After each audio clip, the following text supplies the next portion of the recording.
Hey guys, Tim here from Candid Tech TV. Today what I'm going to do is go over with you the BenQ TH585 versus the TH685. We're going to talk about whether you can possibly save some money with that TH585, as well as whether you may regret not paying the extra $200 for the TH685 with the few extras that it offers. So stay tuned, that's coming up, and we're going to go over the key differences as well.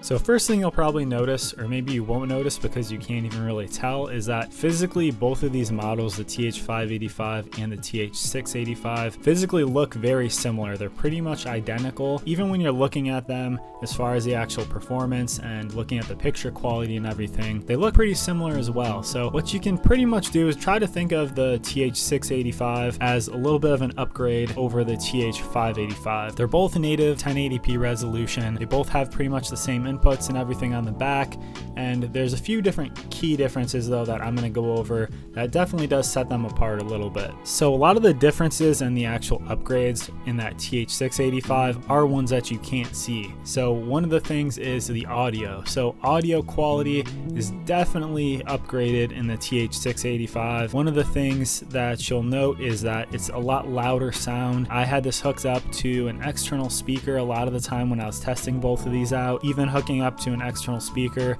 a lot of the times I had to go and turn the volume down because the TH685 just packed a lot more punch, and it was definitely a lot higher volume than the TH585. The TH685 has a 5-watt speaker, but it's a Trevolo speaker. The TH585 is a 10-watt speaker, and it's not a bad speaker by any means. I actually think I commented in my initial review of the BenQ TH585 that it had good sound quality, and you definitely could use it standalone if you did not want to hook it up to an external set of speakers. But that being said, the TH585 is definitely an improvement, and it's one that I noticed immediately without even kind of looking at the spec sheet again. Like I said, I was having to turn the volume down when I had it hooked up to my external speakers. Without external speakers, it's also a lot better sound quality. So this is definitely one where I think if the sound quality and not having to hook it up to an external set of speakers is big to you, then that TH585 definitely is a big upgrade in the sound category. Another difference between the two projectors is that the 685 supports HDR content, and it also supports 4K input,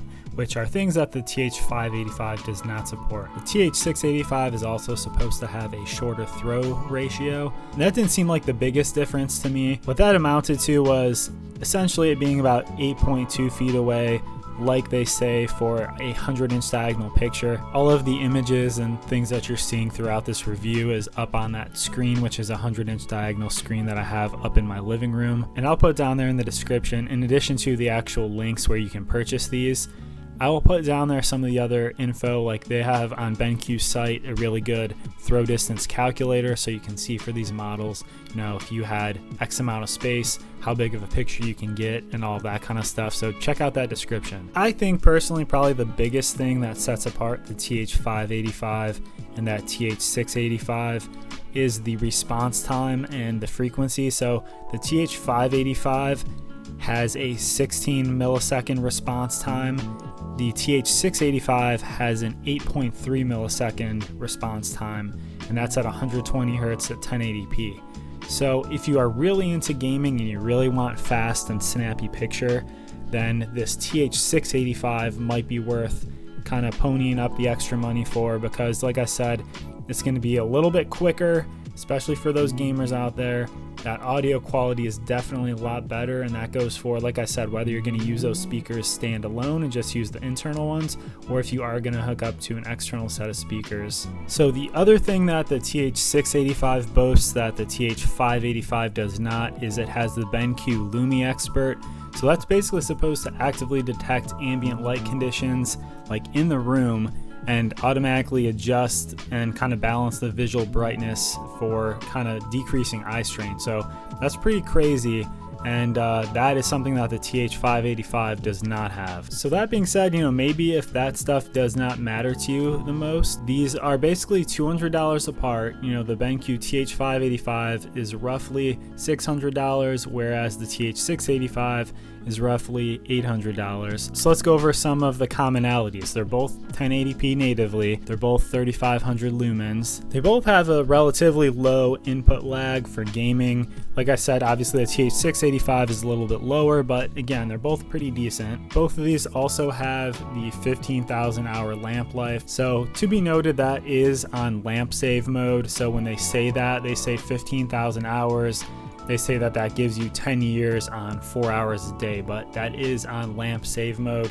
So if you're using this in a higher performance mode, it's going to go quicker, and you can kind of do the math if you want, but you're still going to get a good amount of time out of these lamps. Both of these also have a very similar setup. They both have kind of the zoom and the focus wheel on the top there. They both have vertical keystone correction that you can do electronically.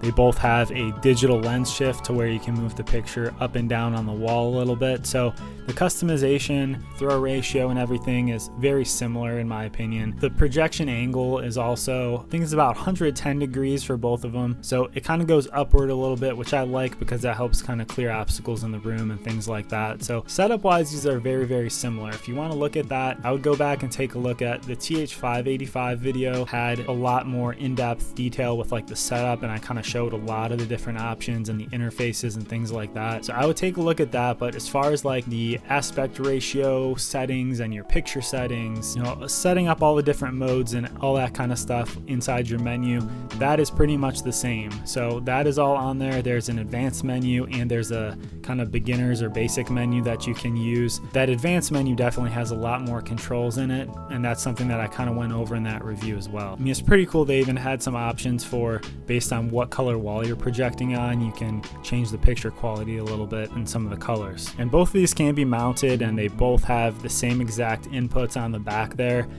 Both of them can be hooked up to an external speaker. There's an audio in and an audio out jack, so you can just use that audio out to hook it up to an external speaker. Whether you use an aux cable, you can also use a Bluetooth transmitter, and that's a video that I've actually already done, so I'll put that up in the upper right corner right now. So click on that if you want to see how to do that, but you can basically get about $25–$30 Bluetooth transmitter, and then you can pair that up to a set of wireless speakers, and that's pretty neat to do as well. So guys, BenQ sent these out to me for my review. I have both full reviews up right now, so definitely go check those out. I'll link to those at the end of this video here. Like I mentioned earlier, the links to purchase these projectors will be down there below in the description as well, so I'd really appreciate it if you purchase through there if you're going to buy one of these, because it does help me out a little bit and keeps these reviews coming. I'm also going to put, like I mentioned too, some of the other user manuals and some of the info, like I said, that throw distance calculator as well in that description, so make sure to check it out. I'd love for you guys to subscribe if you like this kind of content. I do weekly projector reviews here at Candid Tech TV, but you guys take care, and I'll see you on the next one.